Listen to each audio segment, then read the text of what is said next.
You know, brands are the absolute heart of our business, and you cannot rely on yesterday's success to be relevant today. So we've got to be constantly reinventing ourselves and doing interesting things, and that's where the innovation and the creativity comes in.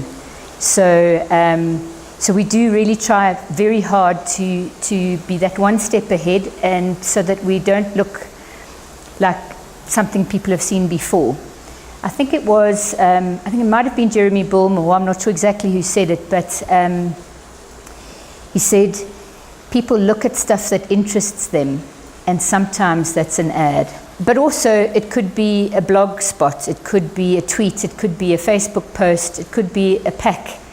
And so what we want to do is we want to be that interesting thing that people pay attention to, because that's what's going to keep our brands relevant.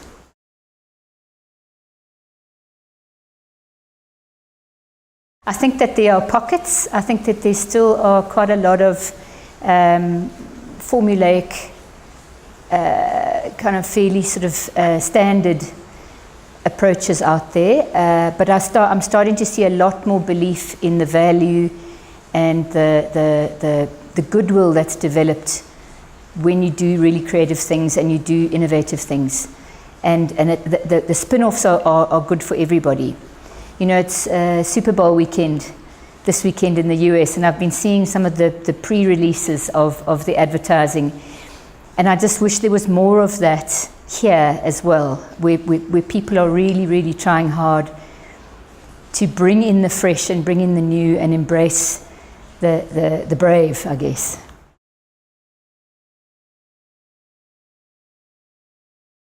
If you look at the brands that win the annual awards at Lourdes, at Cannes, at those sorts of big award shows, you also find that there's a very strong correlation between those awards and their business results.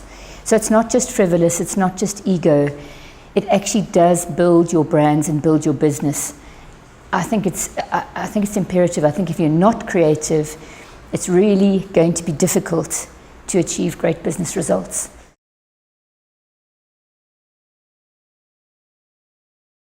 I wasn't around when FCB was first appointed. I think that was back in about 2010.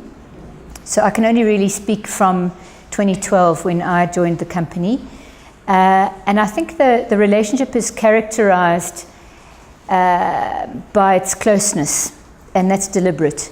So it isn't a transactional arm's length shopping list that we hand over. We actually get in a room together, we sit and we workshop. We workshop the brief, we workshop some of the work, we debate furiously, we don't always agree, but everybody has the same intent, which is to gun for great work and to strive for something that's brilliant.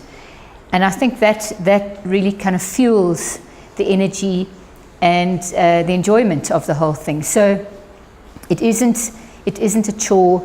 It isn't it's actually quite hard to tell who's from Coke and who's from FCB when you just see a bunch of people in a room together. But I do believe that we try and inspire each other and we try and challenge each other to be better. And that's what's got us to where we've got to today.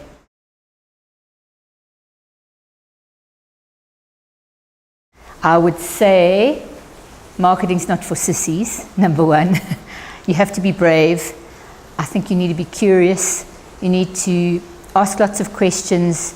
Don't turn your nose up at anything. Volunteer for the stuff, even the hard work that you don't really know how to do, because that's how you'll learn. I think that there is no such thing as a bad job in marketing. I think it's all about what can you learn from it. It isn't about trying to only work on the iconic brands, because there's always opportunity regardless of which industry or which category you're on.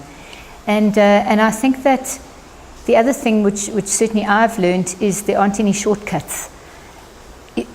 You've got to put the hours in, you've got to do your time, and the brilliance will come. Nobody's born a great marketer. You've got to learn how to get there.